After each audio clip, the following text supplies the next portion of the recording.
5 दिसंबर 2025 का दिन इतिहास के पन्नों में स्वर्ण अक्षरों में दर्ज हो गया है। ये वो दिन है जब दुनिया की दो सबसे पुरानी और भरोसेमंद ताकतों ने पश्चिमी देशों की छाती पर मूंग दलते हुए एक नई विश्व व्यवस्था का शंखनाद कर दिया। अमेरिका और यूरोप की तमाम धमकियों, प्रतिबंधों और कुटिल चालों को दरकिनार करते हुए रूसी राष्ट्रपति व्लादिमीर पुतिन ने भारत की धरती पर कदम रखा। प्रधानमंत्री नरेंद्र मोदी ने अपने सबसे जिगरी दोस्त का ऐसा स्वागत किया कि पूरी दुनिया देखती रह गई। ये सिर्फ एक कूटनीतिक दौरा नहीं था, बल्कि ये पश्चिम के मुंह पर एक करारा तमाचा था। 23वें भारत रूस वार्षिक शिखर सम्मेलन में जो फैसले लिए गए हैं, उन्होंने ये साबित कर दिया है कि भारत और रूस की दोस्ती फेविकोल का वो जोड़ है जो किसी भू राजनीतिक तूफान में टूटने वाला नहीं है। ये साल बेहद खास है। ये भारत और रूस की रणनीतिक साझेदारी, स्ट्रेटेजिक पार्टनरशिप की 25वीं वर्षगांठ है।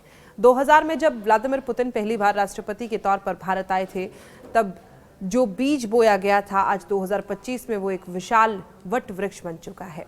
प्रधानमंत्री नरेंद्र मोदी और राष्ट्रपति पुतिन ने संयुक्त बयान जारी कर साफ कर दिया है कि ये रिश्ता विश्वास और आपसी सम्मान की उस नींव पर खड़ा है जिसे कोई हिला नहीं सकता।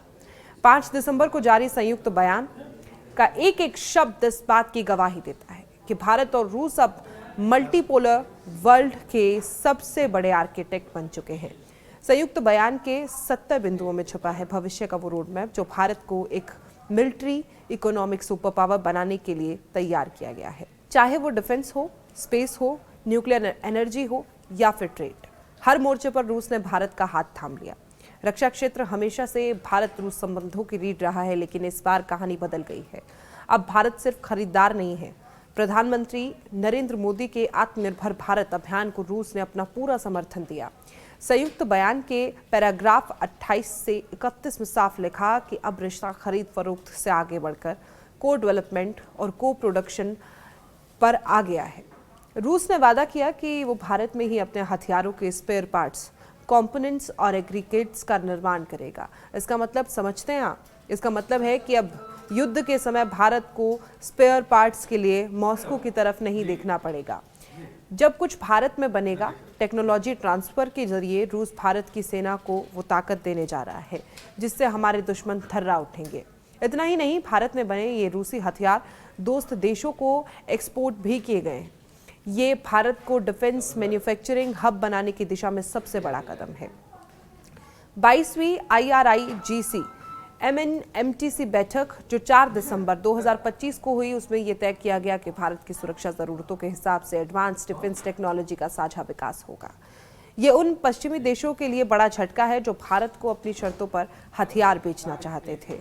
अर्थव्यवस्था के मोर्चे पर मोदी और पुतिन ने जो फैसला लिया है वो डॉलर की बादशाहत को सीधे चैलेंज है। दोनों नेताओं ने 2030 तक द्विपक्षीय व्यापार को 100 अरब डॉलर तक ले जाने का लक्ष्य रखा है, लेकिन सबसे बड़ी बात यह है कि व्यापार डॉलर में नहीं बल्कि नेशनल करेंसी में होगा। इस पर प्रधानमंत्री नरेंद्र मोदी ने क्या कुछ कहा वो भी सुनाते हैं, क्योंकि उनकी तरफ से कहा गया था कि 2030 भले ही लक्ष्य हो, लेकिन जो वार्ता 2 दिन से राष्ट्रपति पुतिन से चल रही है, लगता है कि समय आने से पहले ही पूरा हो जाएगा। सुनते हैं। पिछले वर्ष राष्ट्रपति पुतिन और मैंने 2030 तक द्विपक्षीय व्यापार को $100 बिलियन का उस लक्ष्य को पार करने का हमने निर्धार किया था। लेकिन कल से मेरी जो राष्ट्रपति पुतिन से बात हो रही है और जिस प्रकार के पोटेंशियल नजर आ रहे हैं, मुझे नहीं लगता कि हमें 2030 तक इंतजार करना पड़ेगा। ये मैं साफ देख रहा हूं। हम उस लक्ष्य को समय से पहला पूरा करने के संकल्प के साथ आगे बढ़ रहे हैं और मेरा विश्वास बढ़ रहा है। टैरिफ और नॉन टैरिफ बैरियर्स को कम किया जा रहा है, लेकिन साथियों, इन प्रयासों की असली शक्ति आप जैसे बिजनेस लीडर्स हैं। आपकी ऊर्जा, आपका इनोवेशन और आपका एम्बिशन, यही हमारे संयुक्त भविष्य को आकार देते हैं। संयुक्त बयान के पैराग्राफ 13 में साफ लिखा गया है कि दोनों देश अपने नेशनल पेमेंट सिस्टम को एक दूसरे से जोड़ने पर काम करेंगे, यानी भारत का यूपीआई और रूस का MIR या अन्य सिस्टम एक साथ काम करेंगे। इससे पश्चिमी देशों के प्रतिबंध धरे के धरे रह जाएंगे, बिना किसी रुकावट के व्यापार होगा। इसके अलावा भारत और यूरेशियन इकोनॉमिक यूनियन के बीच फ्री ट्रेड एग्रीमेंट पर बातचीत तेज करने का फैसला लिया गया है। ये भारत के लिए एक बहुत बड़ा बाजार खोल देगा। येकातेरिनबर्ग और कजान में भारत के 2 नए वाणिज्य दूतावास खुलने जा रहे हैं। ये बताता है कि भारत अब रूस के सुदूर इलाकों तक अपनी पहुंच बना रहा है। ऊर्जा सुरक्षा के मामले में रूस भारत का सबसे बड़ा साझेदार बनकर उभरा है। संयुक्त बयान में कुंडनकुलम न्यूक्लियर पावर प्लांट के काम में तेजी लाने और भारत में एक दूसरी साइट आवंटित करने पर सहमति बनी। रूस भारत में 100 गीगावाट न्यूक्लियर एनर्जी के लक्ष्य को पूरा करने में मदद करेगा। इतना ही नहीं, रूस ने भारत को तेल, गैस और फर्टिलाइजर की लॉन्ग टर्म सप्लाई की गारंटी दी है। जब पूरी दुनिया में ऊर्जा संकट की आहट है, तब पुतिन ने मोदी को आश्वस्त किया है कि भारत की गाड़ियों का पहिया कभी नहीं रुकने दिया जाएगा। कोयला, गैसिफिकेशन टेक्नोलॉजी हो या पेट्रोकेमिकल, रूस हर कदम पर भारत के साथ खड़ा है। रूस के सुदूर पर और आर्कटिक क्षेत्र में भारत की एंट्री एक गेम चेंजर है।